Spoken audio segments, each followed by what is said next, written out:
अब पांचवी, उसके बाद आती है आपकी पांचवी अनुसूची।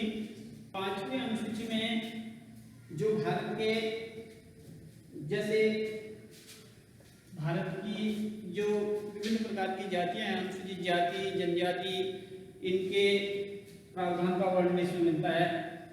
पांचवी अनुसूची में भारत में निवास करने वाली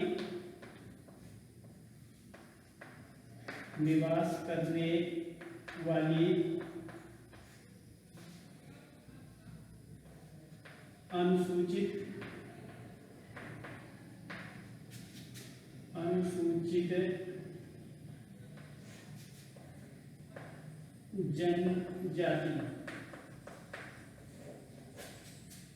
के प्रशासनिक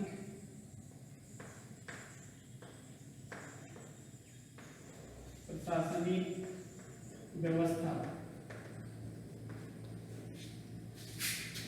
का उल्लेख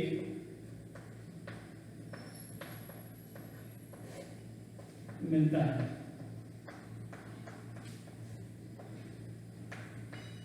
यानी पांचवें अनुसूची में जो भारत में निवास करने वाली अनुसूचित जनजातियां हैं, इनके प्रशासनिक जो व्यवस्था है उसका उल्लेख आपकी पांचवी अनुसूची में मिलता है। उसके बाद आता है आपका छठी अनुसूची।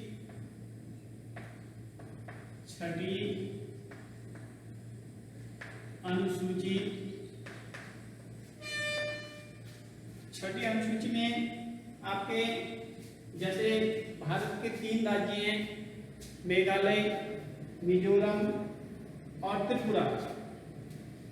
इसमें भारत के पूर्ववर्ती 3 राज्य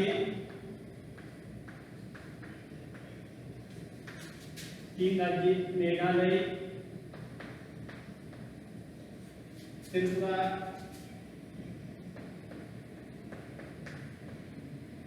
एवं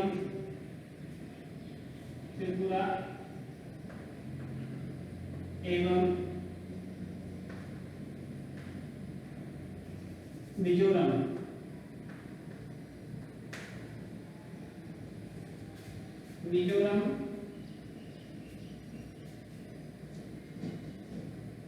की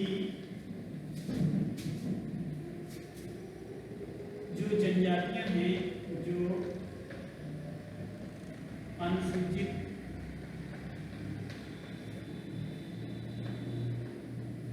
जनजातियां हैं,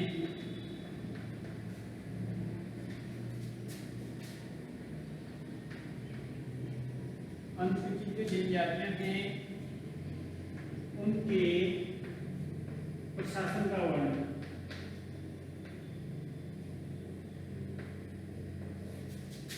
प्रशासन का जो उल्लेख है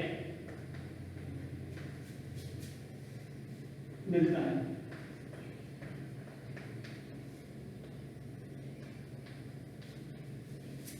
यानी छठी अनुसूची में भारत के जो पूर्वी 3 राज्य हैं, मेघालय, त्रिपुरा और मिजोरम, यहाँ की जो अनुसूचित जनजातियां हैं उनके प्रशासन का वर्णन आपकी छठी अनुसूची में मिलता है। उसके बाद 7वीं अनुसूची। अब इसमें आपने देखा होगा प्रथम और चौथी, यानी द्वितीय और तृतीय लगभग एक सी मिलती हैं, और प्रथम और चौथी एक सी मिलती हैं ये, और पांचवी और छठी लगभग ये एक सी हैं। उसके बाद आती है आपकी 7वीं अनुसूची।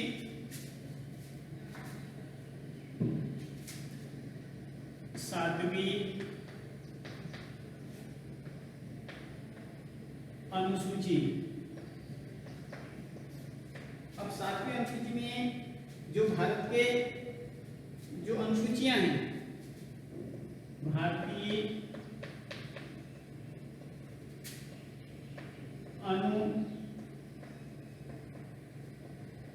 अनुसूचियों का वर्णन,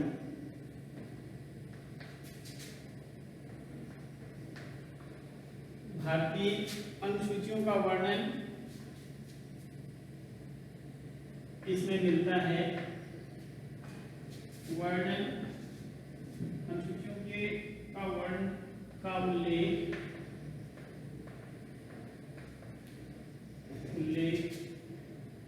इसमें मिलता है।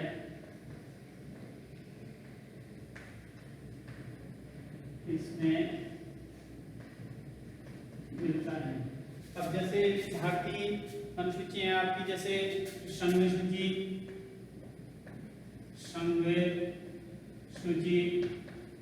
और दूसरा आता है राज्य सूची, और तीसरा आता है समवर्ती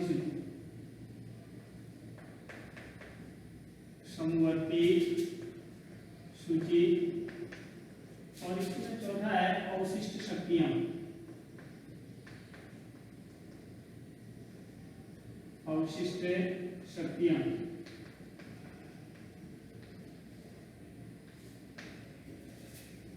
अब जो 7वीं अनुसूची है, इसमें जो भारत की जो अनुसूचियां हैं, यानी भारतीय अनुसूचियों का वर्णन इसमें मिलता है। अब अनुसूचियां हैं आपकी, वैसे मुख्य तो 3 हैं, वैसे चौथी अवशिष्ट शक्तियों में भी आती है। अब जैसे संघ सूची, राज्य सूची, समवर्ती सूची और अवशिष्ट शक्तियां। अब जो संघ सूची है, इसमें आपके 97 विषय हैं, और इस पर जो कानून बनाने का अधिकार है वो केंद्र सरकार के पास रहता है। संघ सूची में कानून बनाने का अधिकार केंद्र सरकार के पास रहता है। दूसरी आती है राज्य सूची में आपके 66 विषय हैं, और तीसरी आती है समवर्ती सूची में आपके 52 विषय आते हैं, और अवशिष्ट जो शक्तियां हैं वो केंद्र सरकार के पास रहती हैं। अब संघ सूची में कानून बनाने का अधिकार केंद्र सरकार के पास रहता है। राज्य सूची में कानून बनाने का अधिकार राज्य सरकार का रहता है, और समवर्ती सूची में कानून बनाने का अधिकार, जो भी नियम कानून बनाने का अधिकार है, वो केंद्र और राज्य दोनों को होता है। अगर केंद्र और राज्य के जो कानून है उसमें अगर विवाद होता है तो उसमें केंद्र का कानून माना जाता है, यानी केंद्र के कानून को उसमें वरीयता दी जाती है।